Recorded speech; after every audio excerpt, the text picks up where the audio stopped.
All right, so let's dive into Europe. Things are getting a little unsettling over there. We've got a whole stack of reports and analyses, and honestly, it's all feeling very Cold War 2.0.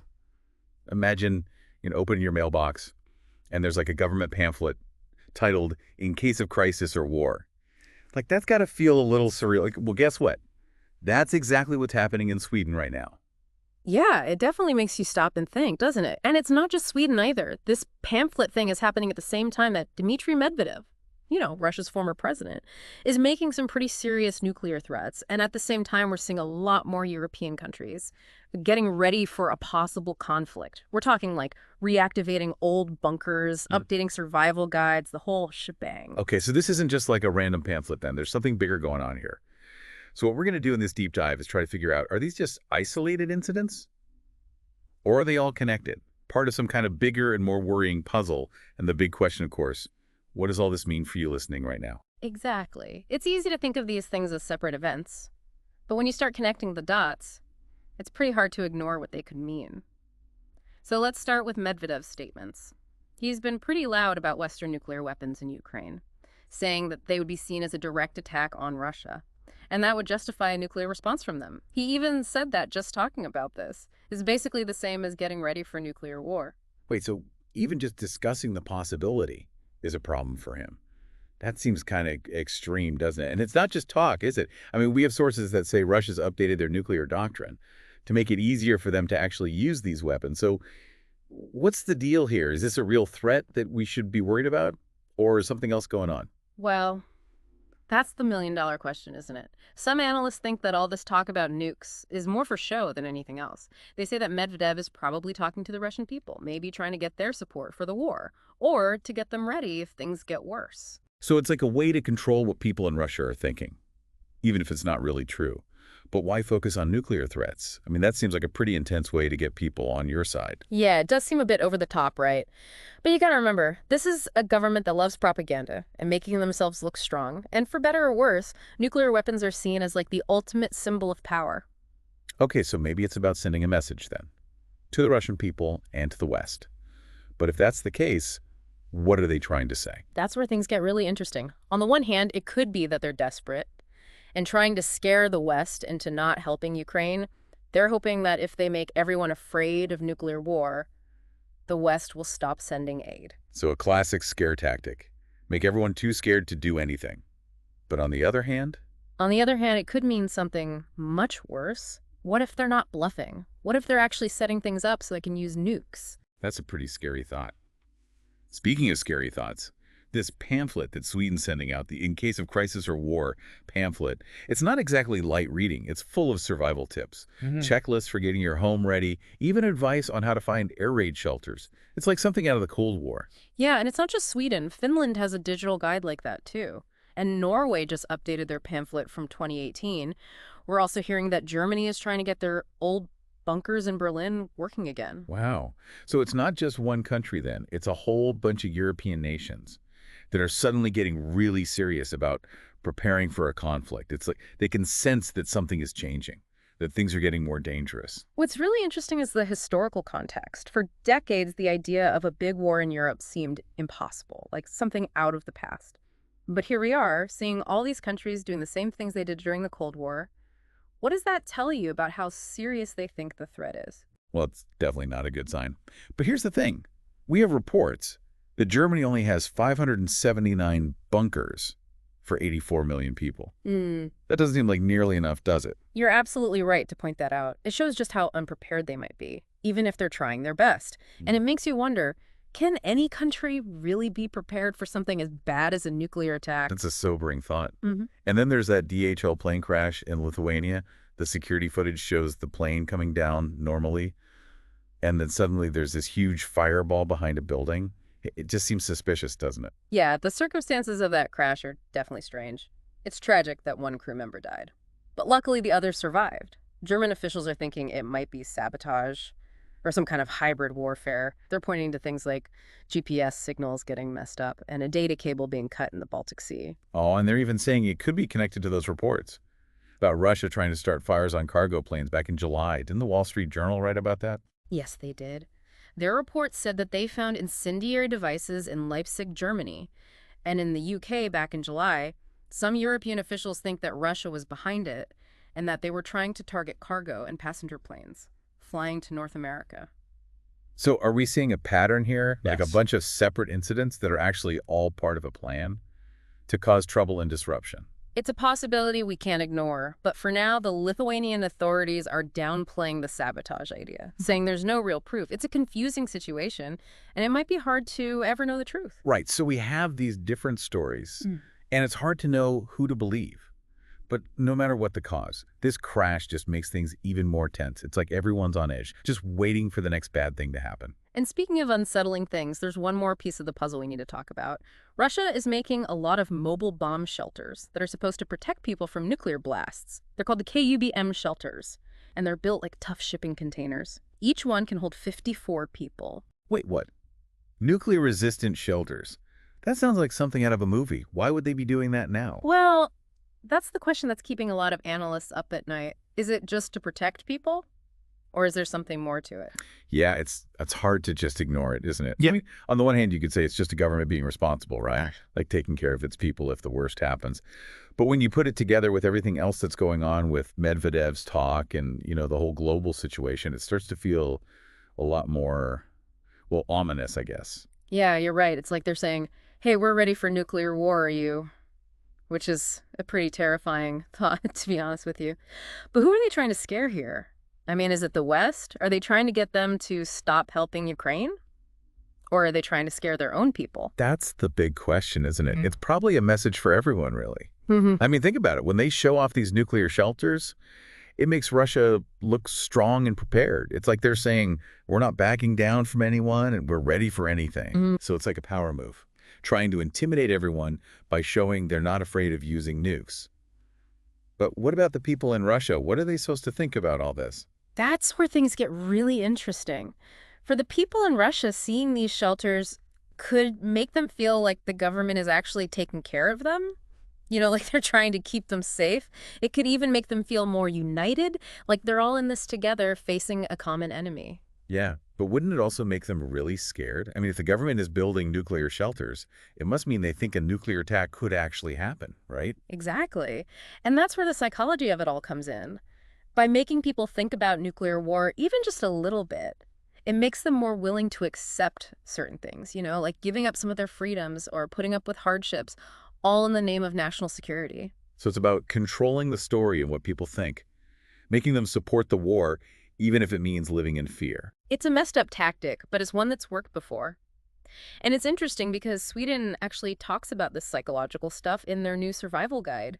Oh, really? What do they say? They warn people about disinformation and propaganda, telling them to be careful about what they believe, especially during a crisis. They even say people should check their sources and use fact-checking websites. Which is exactly what we're trying to do here on the deep dive, right? We're not just reading headlines. We're digging deeper, looking at different sides of the story and trying to help you make sense of it all. Exactly. And that's more important now than ever. With so much information out there, it's easy to get caught up in the fear and hype. But you got to stay calm, think critically, and don't make decisions based on emotions or just part of the story. Okay, so back to the big picture. We've got Medvedev making these nuclear threats. European countries are scrambling to get ready for a possible war, and Russia's building bomb shelters like it's going out of style.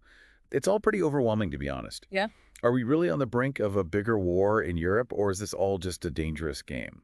It's impossible to know for sure what's going to happen. The world is changing all the time, and there are so many things at play.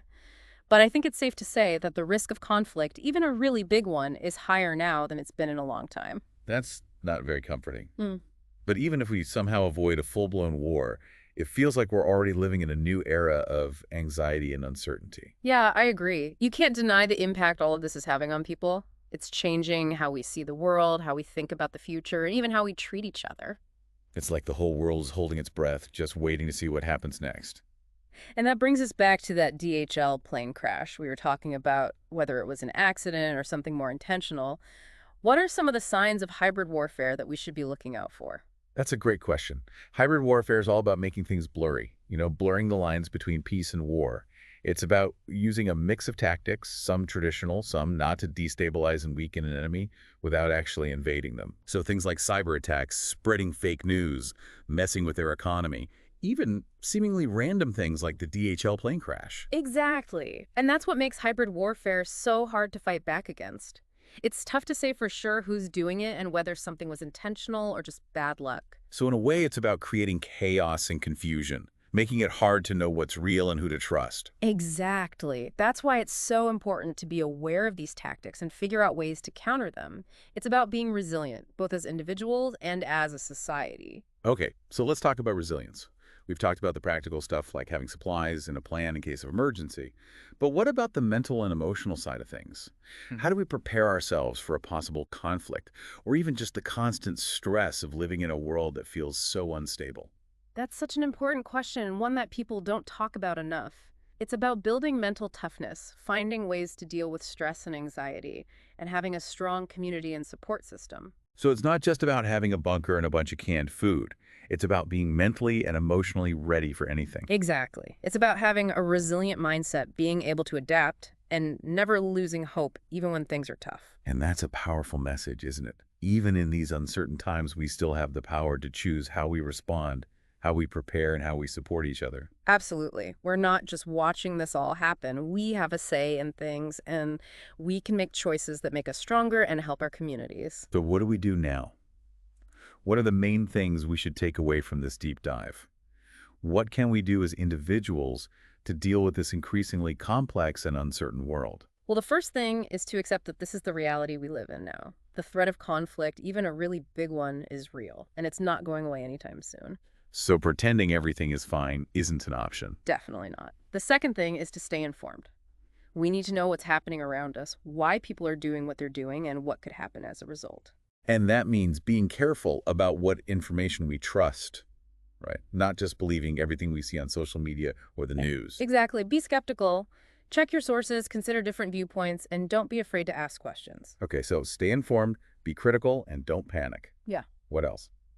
The third thing is to actually do some practical things to get yourself and your loved ones ready for possible disruptions or emergencies. You don't need to go build a bunker in your backyard or hoard a ton of food, but it does mean having a plan, some basic supplies, and knowing where to get reliable information if a crisis happens. So just being prepared, making sure you're not caught off guard if something happens. Exactly. And lastly, and maybe most importantly, don't give up hope. We've faced tough times before and we've made it through.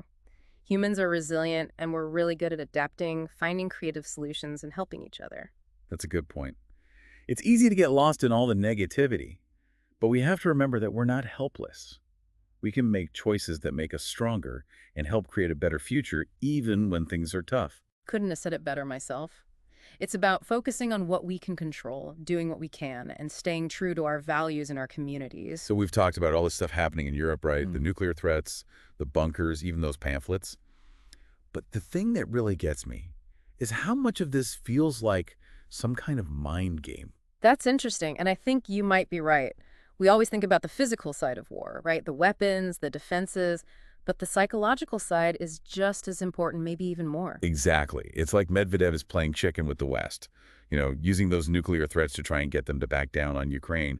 But is it really about Ukraine? Or is there something bigger going on? Is he trying to make Russia a superpower again? It could be. Remember, Putin and Medvedev have always been bitter about the Soviet Union breaking up.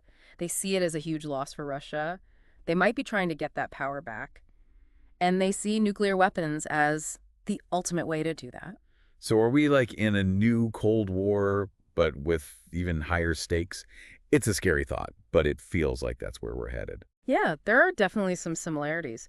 We've got this clash of ideas, again, countries building up their militaries and nobody trusts each other anymore. But things are different now, too. The world is way more connected than it was during the Cold War, so if a conflict does happen, it could be even worse. And we've got social media now, which can spread fear and lies so fast, it feels like the whole world is just waiting for the next disaster to hit. That's why it's so important to think critically and not get swept up in all the noise. We need to be able to separate fact from fiction, understand what's really motivating people, and not just react without thinking. So it's not just about physical defenses like bunkers. It's about being mentally and emotionally prepared, too. Exactly. Being resilient isn't just about having supplies. It's about having the inner strength to handle uncertainty, make good decisions, and help each other when things get tough. And that's something we can all take with us, right? It's not just about what's happening in the world right now. It's about building a stronger society that can handle anything, whether it's a pandemic, climate change, or even the threat of nuclear war. I agree. It's about realizing that we're all in this together and that our strength comes from working together, finding common ground, and helping each other, even when we disagree. So where do we go from here? The world feels like a pretty fragile place right now. What's the most important thing for our listeners to remember? What can they do to deal with this uncertain future? Don't give in to fear or hopelessness. We have the power to make choices and shape our future. Stay informed, stay involved, and hold on to your values and your community. And don't be afraid to ask questions, challenge what you hear, and demand better from our leaders. Well said. This isn't the time to be passive or just give up. We need courage, compassion, and to work together to build a more peaceful and just world. Thanks for joining us for this deep dive. We hope it's given you something to think about and maybe even made you feel a little more empowered. Remember, even when things seem dark, there's always hope. And as always, keep the conversation going online. Let's talk, learn, and work together to build a better future for everyone. Thanks for having me.